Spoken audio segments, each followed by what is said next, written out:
লক্ষ্য করবেন বিরোধী দলনেতা আমি অর্গানাইজেশনের দায়িত্বে নেই।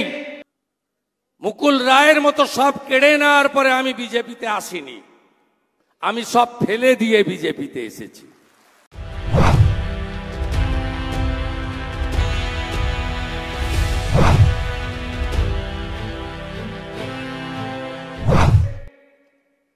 সম্মিলিতভাবে লড়াই করে আমরা 1% ভোট বাড়িয়ে 5,27,000 ভোট বাড়িয়ে 2,33,27,000 ভোট পেয়েছি।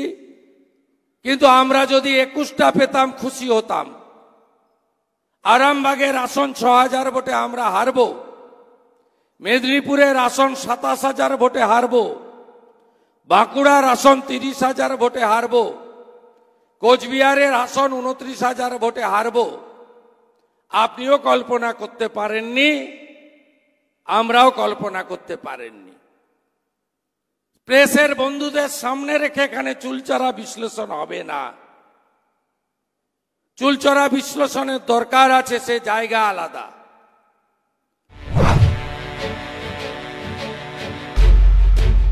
লক্ষ্য করবেন বিরোধী দলনেতা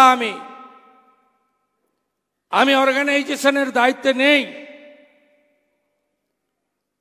আমি লোকসভা নির্বাচনের আগে বলুন পরে বলুন, কখনো সংবাদ মাধ্যমের সামনে একটা এমন শব্দ বাক্য প্রয়োগ করি না যাতে ভারতীয় জনতা পার্টির বুথের কর্মীটি, আমাদের ভোটারটি হতাশ হয়।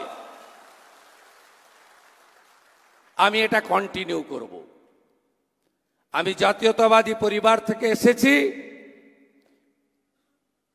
মুকুল রায়ের মতো সব কেড়ে নেওয়ার পরে আমি বিজেপিতে আসিনি, আমি সব ফেলে দিয়ে বিজেপিতে এসেছি।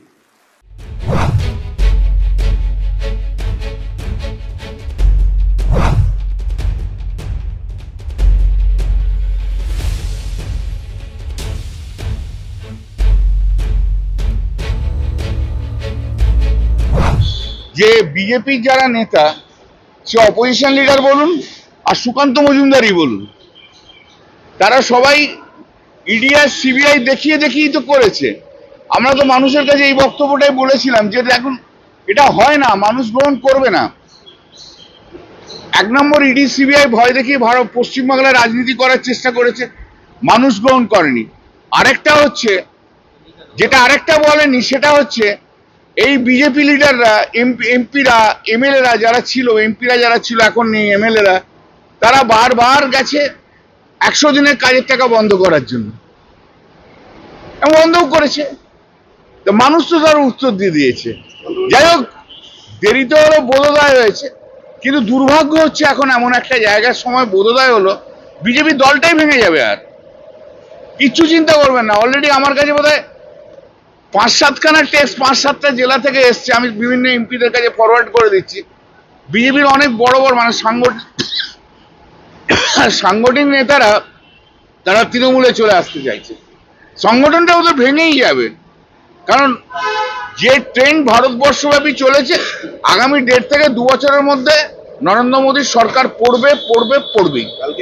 মেগা বৈঠক, ও কিছু এসে যায় না। কাদের মেগা বৈঠক? কোথায়? দিল্লি থেকে নেতারা আসছে। আরে দূর, হিরো পার্টিদের আবার বৈঠক, প্লেয়ারই নেই খেলার, আবার বৈঠক। কারো পা খোঁড়া, কারো মাথা ভাঙা। সুকান্তই তো কোন রকমে পেরিয়েছে 10,000 ভোটে, মাত্র 8 থেকে 10।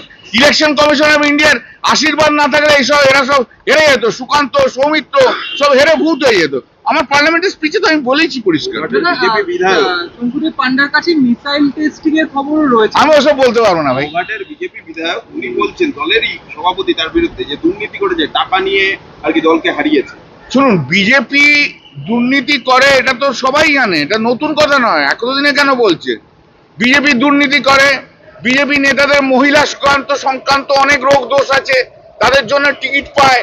এর আগেও বার তো অনেকে, ওদের সেই 2021-এ অনেক নেতা এসেছিল, তাদের সঙ্গে কত রকম কি সম্পর্ক। এসব বিজেপি মানেই হচ্ছে একটা অত্যন্ত দুর্নীতি চূড়ান্ত জায়গায়।